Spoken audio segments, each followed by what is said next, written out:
Hey, what's up guys, Nandra here. Welcome to another video.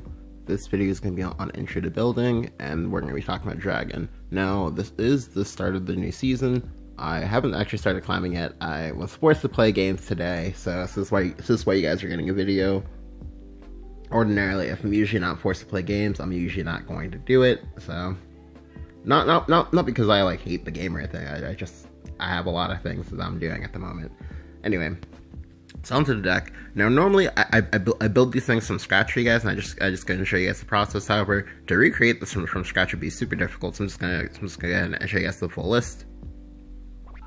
All right, so 3 Blazing Breath standard. This is probably gonna be standard for a while, at least as far as this expansion goes, just because everyone's really playing creatures, and there are a lot of really aggressive starts in the game, so you need to be able to stop those. Triple Dragon Summoner. Now, ordinarily, I usually go 2 or just 1 Dragon Summoner. However, Triple Dragon Summoner now is really good. The reason why is because you no longer have to be afraid of, oh, well, they have Tove, and I have a Dragon Summoner. Do I have a Blazing Breath to go with the Dragon Summoner? Am I gonna lose? Yeah, you don't have to worry about that as much now, because you have a bit of more breathing room to play like slightly greedy cards like this. Now, in previous lists, I would only have so many targets, but this time I have 1, 2, 4, 7, 10, 12. Wait, let me count that again. 1, 2, 4, 7, 10. Yeah. The Dragon Summoner now has 12 targets that she can fetch. Now this will make it this will make it sometimes difficult for you to get the cards you want. However, it's important that of your ratio that at least 50% of your targets will be ramp targets. So if you are going to play Dragon Fallers, you don't want to play more than 12, including all the copies of the Dragon Summoner. So in this case, we have 1 of Genesis, 1 of Forte, 2 of Ouroboros, 3 of Sybil, 3 of Viola, and then your last target will be two of auxiliary Dragon Summoners.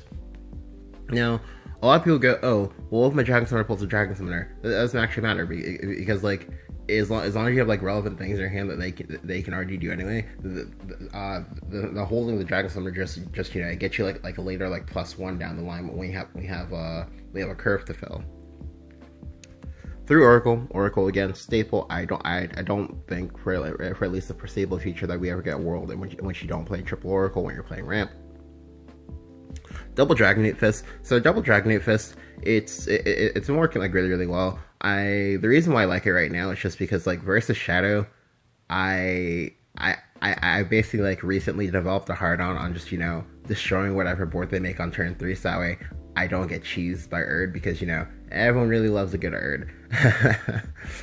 It's also really nice later in the game too, because you can pair it with your Ouroboros to do 7 damage to the board in exchange for 3 cards. Well, in exchange for 2.5 cards, because Ouroboros itself doesn't really actually count as a card, and that's like really nice. You can use it in conjunction with something like, say, Bahamut. 3 Breath of Salamander Super Core. Again, I don't really see a world in which you don't play Breath of Salamander, unless Breath of Salamander has been like massively power creep, but I don't expect that to happen for at least like like 2 or 3 sets. The triple Ayla is super annoying for people to deal with. People don't deal with it on time. And I'm also playing 1 of Erd, which we'll go ahead and talk about when I get to it. Triple Grimnir. Yes, I realize that Grimnir got nerfed. However, Grimnir is still a very valuable board clear for Dragon, because like with Dragon, you specifically with both Storm and Ramp variants, you constantly swap between Aggressor and Defender all the time. And this is a really good Defender card. It's also a nice Aggressor card too, because you can pair it with Bahamut in order to go through wards and hit face with Bahamut. 13 damage is still a relevant number. It might not be 17 or 19 damage, but it's still a very real number, and people will be very salty when you drop their HP down to 0. 2 Goblin Breaker Tina. Alright, so I'm still playing Tina. If you find that you're not playing versus many neutrals, you can swap this out for Dragon Warrior instead if you really want a swing card 4-drop. Additionally, if you don't want that, you just want wards, you can go back to the Rahab special, which is still a decent card, because it is a ward. It will protect your face for a little bit.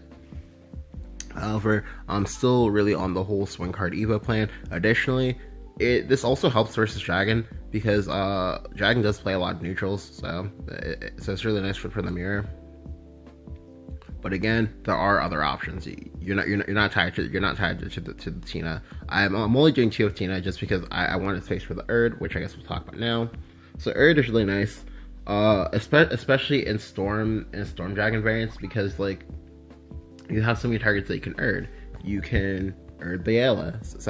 So when you Erd the Ayla on 4, that's really nice. Especially if you can also find a way to suicide the Ayla a second time, because then you're just like you're gonna free pass the 7 mana, and there's not much that your opponent can do about it. Additionally, because Ayla is a creature that your opponent almost never wants to deal with, there's a strong chance that Ayla is staying on that board that turn, unless your opponent is just bad and they clear it and they let you fervor instead. Or conversely, if they're like say Haven or they're say Rune and they have like a banish for the Ayla. But most times, if you have the Erd on curve, you're gonna be able to Erd Ayla and not feel really nice, just because like you get a free pass into the late game.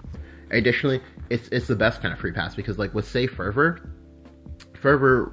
requires certain board setups, specifically boards that don't have like that much pressure on them. So that way you can go ahead and you can just like Fervor into a non-aggressive board state. However, you do run the risk versus certain decks of, oh, well, you play Fervor, they suddenly develop a lot of creatures which you can't clear. Oh, you're gonna take a lot of damage. But like with Erd, you still get to contest the board, because a lot of times you're not gonna be able to instantly suicide the Ayla on that same turn. So a lot of times you're just gonna have a 2/2 and a 3/3 just chilling on the board, and that's usually good enough, especially versus like token decks, because that means the Ayla can now clear up to 3 tokens, or she can clear 1 token plus like a mid-game unit, and that's really nice. Additionally, she works as like a 2 damage ping that your opponent might not want to deal with, and that kind of like opens them up to Breath of the Salamander nukes. So I like it. Additionally, with all the Storm units we play, there are a lot of things they can like Erd for additional damage. Like for example, Genesis. Genesis is the moneymaker Erd target. Now it's gonna be very rare that you can get it. However, there are a few ways they can do it in this list.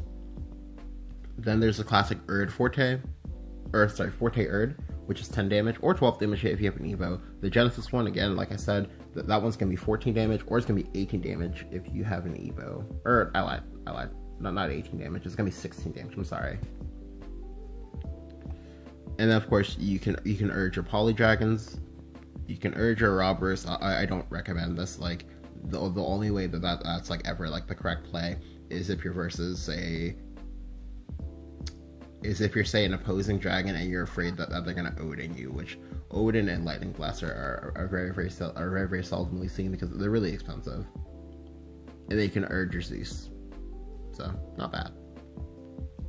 Oh, you can also urge your Sybil if it comes down to it. Sometimes, if you're trying to like protect, if you're trying to like keep it alive, which I have like seen done at least once, and it was pretty cool. But yeah, Erd is one of those skill cap player cards in which there's a lot of different ways you can use it, and it just really comes down to how flexible you are of a person and knowing how to use it correctly. All right. So, sorry, not correctly, just knowing how to use it in whatever situation you might be in. 3 Fervor. So I wanted to do 2 Fervor, but I do really like 3 Fervor just because like the mirror is gonna be kind of common now, and I don't want to play the mirror without 3 Fervor. It just gives you a lot of gas in the mirror, and it gives you a lot of gas in the mirror as well as versus decks that maybe like don't play creatures that early, like for example Haven, and just like it lets you play the game basically, or let you try to play the game. Additionally, in a pinch where you brick and you draw like all of your 10 drops, you can try to Desperation Fervor on 5 and try to maybe draw play, which sometimes happens. Sometimes you get lucky and you rip that second Salamander or that first Salamander off top, and you get the full clear, and then you get to play the game again. Triple Sybil. Sybil is 4. I don't see a world where you don't actually get we don't actually have to, we like don't like want to play Sybil. I do not foresee that happening for at least several sets. Additionally, I am broke, so so shameless plug here. If you want to donate me, so the Sybil structure, like I will love you forever. Sorry, someone asked me to just say that, so I felt the need to go ahead and like put that in there.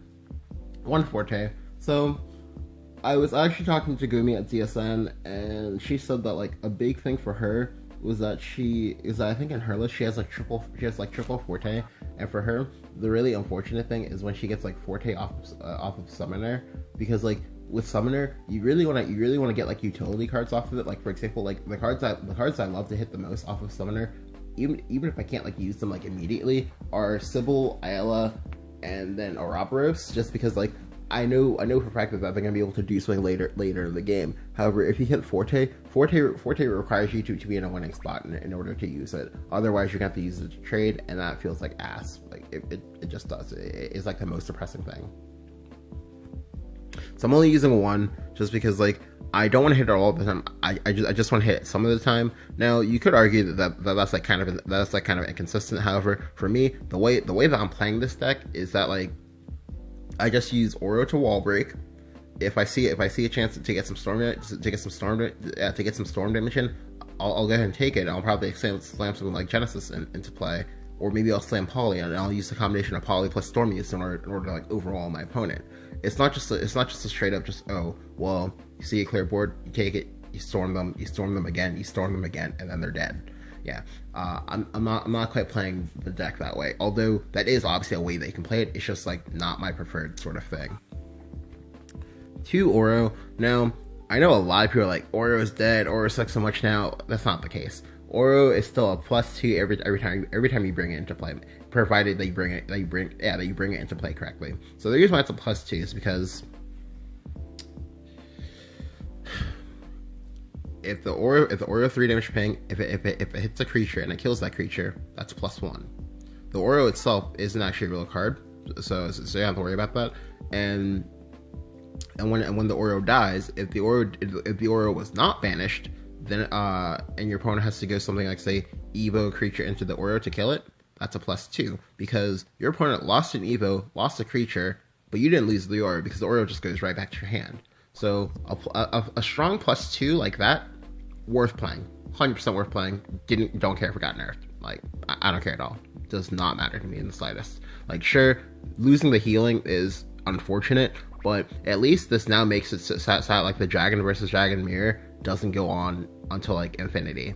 Well, it still goes on a while, and I do have a recorded game of that, but at least now there'll be like an end in sight. And if you're playing storm damage, you can just like keep your opponent under pressure so they can't heal, and then you eventually chip them down to where you can kill them with a Forte, or kill them with Genesis. It still takes a while. Don't get me wrong. It still 100% takes a while, but it's not as like so far away as it used to be when the Oro would automatically heal. So again, I do think it's a card worth playing. You don't have to play it if you don't want to. However, I do like it a lot just because again, versus mid-range strategies, it still slows the shit out of most like mid-range decks, just because like if your deck doesn't have a solid answer to the Oro, you're probably gonna have a bad time. I guarantee you're probably gonna have a bad time.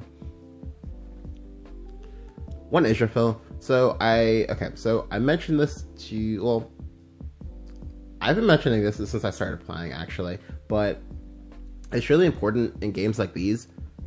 What I mean is that like in like a game is that like in a game model as say Shadowverse, where there's like a lot of aggression, that you heal at least once. If you can heal and clear, a heal and clear is better than just a clear, because if you're just clearing, then whatever damage you took, you're still gonna be like bleeding from that, and your opponent still has the chance to kill you with some like say cheesy strats, like say, oh well, I say cheesy, but most of these aren't cheesy, but just with stuff like say with stuff like say random outhand damage, like for example Master Mage plus like Crimson Sorcery, or like Albert for 9, or like Genesis Dragon for 7 or something like that. And it's really important that you get to heal at least once per game, no matter at least once per game for most mid-range decks. Like, this is actually part of why you see Control Sword having a hard time sometimes, because like Control Sword doesn't have any heal. Like, the only time you get heal is if you splash in either Saha package plus Lucy, or Saha package plus Israfil, just Israfil by itself, or just Lucy by itself. But all of those aren't quite healing at the time where Sword would like to heal. Like, or in the case of Lucy, it doesn't, like, it's really hard to find space to just like hard cast Lucy and not get punished for it. It's really difficult. So again, I really like the Israfil because the Israfil, it is a giant beater. It's also very, very solid in the stat line. As an 8/8, it is very difficult to kill this girl. Like, just perfect. Additionally, I have the one anime copy, so I was like, all right, cool. Yeah, just gonna keep it. One Poly, as you know, I'm a major fan of Poly. Poly is still really nice because versus some decks, like say for example Shadow and Rune and the Mirror, it's really nice to get your Poly down early, especially if you know for a fact that your opponent either cannot remove it or they've already used their removals earlier on in the game, and these are really important things. Oops. And these are really important things to remember. Now, what was I gonna say? Oh, additionally, Poly in itself is a win con. Now, I know people like to mean that, oh, Dragon doesn't have like a clear, consistent win con. You don't really need a clear, consistent win con with ramp. However, if you did need one, or sorry, if you did feel like, oh, well, this deck has to have a win con in order for me to play it, Poly is your win con. 100% Poly is your win con. 3 Bahamut. Bahamut is super core. There was actually, alright, so believe it or not, there actually was a time where you could get away with just playing either 2 or 1 Bahamut. However, in Dragon, I think right now you have to play 3. Now, the reason why you have to play 3 is just because like other classes are starting to play Bahamut again. Like, for example, it's not uncommon to see Bahamut in Forest and Rune right now because of neutral Rune and neutral Forest. And it's really important to have that, just, you know, that almost end all be all trump card that's like, oh hey, yeah, answer me or die right now. Show me your counters.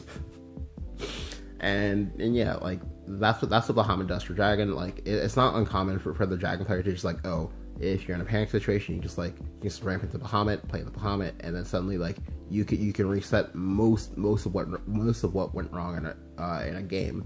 Like any of your like previous like mistakes, and that of, you know, not drawing the correct cards, or just, you know, not doing the correct things they should have been doing. Yeah, it's just a board reset. It's really nice too because especially for the Mirror, it serves as one of the few answers to Poly in the Mirror, and that's really important. So, 1 Zeus. So I'm playing 1 Zeus. The reason, well, part of why I'm playing 1 Zeus, or say second Genesis, because like Zeus and Genesis, like, they're kind of interchangeable. It, to an extent, it actually is. Right. So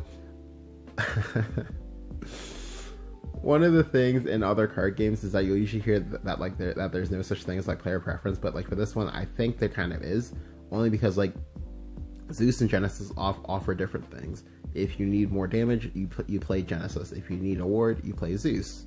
They both do storm damage things, but just Zeus has like additional utility, because like Zeus, you might not feel as bad with trading with it.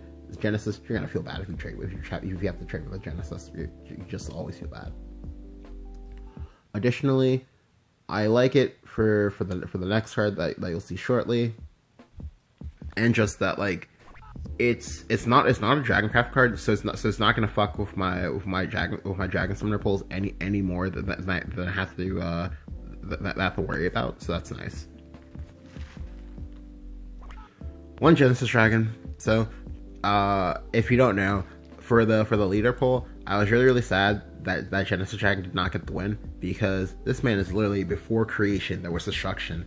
Additionally, Genesis Dragon is actually the Dragoncraft card that I've been playing with the longest. over say that of even Forte herself, just because Genesis Dragon, he's a really sturdy card. Like he's one of those kind of like, I guess, like big dick cards, which you just kind of like play. You can actually play, well, you could in the past, you could play it into several different board states, and as long as you weren't gonna die, like he was just a dude that your opponent had to answer. And while Dance of Death was common back then, like it was only like a handful of decks that'd be able to play with Dance of Death. Like I think at that point it was like just like, it was like Rune, Forest, and Sword, but like for Rune, like they had to worry about the whole, oh well, you might have died at some point, and the dire might have pitched away your Dance of Death. Or with Sword, oh well, you still have to worry about the whole, well, this is a Genesis Dragon and your deck has no healing, so a second Genesis Dragon you can just like blow you out of the water. But again, Genesis Dragon's a bro. I 100% recommend that you play with him a little bit. He's still a really nice card. Additionally, he does open up some calcs with, say, that of Oro and that of some of your other cards. Like for example, Oro plus Genesis is 10 damage, whereas Oro plus Zeus is 8 damage. Sometimes it's actually relevant. Like for example, you can go Forte Erd that for 10 damage, and they can go Oro at like a later date, knock them down to 7, and then finish off with Genesis for the kill. Whereas with Zeus, you would have to have an Evo for the Zeus at some point in time, or say keep an Evo for the Forte Erd, and then just, you know, use that instead. So again, like there's a bunch of like different trade-offs, and I do think that playing like maybe one of each is the best way to go. Or conversely, if you do want to go heavier on the Storm package, you can play multiple of each. However, I kind of didn't go as heavy as I did on the Storm package, just because like with the Storm package, it's really kind of all in the sense of like, if you're facing aggressive strategies and you draw like your Fortes and whatnot, and you draw like multiple Fortes and multiple Genesis, you're gonna feel really bad. Like whereas like versus Control, you're gonna have like a field day. So that's why with my list I kind of went like half and half of that, sort of like hybrid style. So I do have multiple ways to win, and I'm not just like super reliant on the stick a Storm dude and just hit your opponent in the face 3 times with it and you win. Last card, Queen of the Dreadsea. Now, I've said this a few times in some of my videos, but if you haven't heard it, Queen of the Dreadsea, well, okay. Actually, this is about Dragoncraft as a whole. A lot of times in Dragon, you actually get the luxury of having certain win cons. They can just like play as a one of, and you're not like required to play multiple copies of it, just because like each of Dragon's like win cons in this game, they all do different things and they all work versus like different decks. Like for example, in the past, in a lot of my decks, you would see me play Imperial Dragoon. The reason why I play Imperial Dragoon is because like he let me go over wards in a way where, while still like dealing damage to my opponent as well. Dragoncraft gets like fucked by wards, so having the Imperial Dragoon is really nice. Additionally, no one actually expects Imperial Dragoon's damage, especially not, you know, over ward. Like Imperial Dragoon effectively read as like 14 damage. The reason why you read as like 14 damage is because like most times you do Imperial for 7, and that would hit your opponent's I would hit your opponent's board for 7, and then your opponent as well for 7 as well. So you could read it. So you could like read that as a Fire and Ice, or you could read that as double Grimnir back to back in the same turn. It was still really nice. However, I have shifted to Dreadsea Queen. The reason why is because like with Dreadsea Queen, you can set up a lot of like for the kills, aka FTKs, or in some cases just straight up just OTKs. Like for example, I have the coveted Erd plus Genesis. Erd Genesis is 14 damage or 16 damage if I have an Evo. As I'm sure all of you are aware, taking 16 damage in one turn tends to win you the game. I also have Genesis plus Zeus. So for that, I play 30 mana in one turn, and I get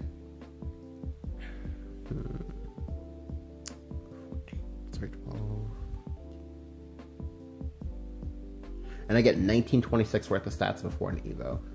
Now, 1926 worth of stats, that's a lot of fucking stats across 3 bodies. Now, usually in those cases, the only way that you enter that board is if you have something like, say, a Bahamut, a Themis, a Nephis, but the Nephis would have to hit Lurching Corpse plus Cowie, and then you'd have to take like multiple 50/50s, and that the Lurching Corpse like hits the Zeus, that the Cowie hits the Genesis, and then after all of that, you still need to have an Evo for your Mord in order to kill the Dread Sea Queen. So basically, what I'm trying to say is that's really good play. It's really good big dick play, because again, you get to hit your opponent for 12. You also get a massive board in the way. You just have so many threats. Then there's also Queen plus Israfil plus Zeus. So you get to heal, you get to nuke your opponent's board, and you also get to hit them for 7 in the same turn, or 9 if you had Evo for the Israfil. And that's really nice. There's Israfil plus Forte. Again, still a really nice play. This is obviously like somewhat weaker than the Genesis play, just because you're doing less damage and the Forte is more prone to being removed, but it's still nice overall. Then there's obviously Poly plus any of these like big dudes, because like because even something as simple as just say Poly plus Bahamut, so that way you can go Bahamut and they can force into play your Poly. It's just really nice, because like your opponent almost never gets to deal with it. So it's a really nice card. I really like playing it a lot. And because I'm only playing it as like a one of, same with the Poly, same with the Israfil, there's no real like commitment on my end to have to like oh well, I have to get exactly this card each and every game, otherwise I'm gonna lose or something like that. No real commitment for that, because like the Oro just kind of lets you like tread time and just kind of like decide which win condition the Oro kind of like lets you tread water and just kind of lets you. It's like a floater play that lets you like slowly like develop your hand and decide what exactly you're gonna kill your opponent with. So yeah, I know that this was a longer intro to building. However, there were a lot of things I wanted to talk about. I do actually have some videos that I'm recording right now that I'm like rendering, and I do hope to share those later in the day. Thank you guys for watching. Again, like I said, this was like a longer video. I don't think I actually started that much this video, which I'm actually super happy about. But yeah, let me know what you think about Dragoncraft and this meta down in the comments below. Let me know if you have any like interesting dragon decks that you've maybe like seen on the ladder and stuff like that, and just yeah. Anyway, thank you guys for watching. I'll catch you guys next.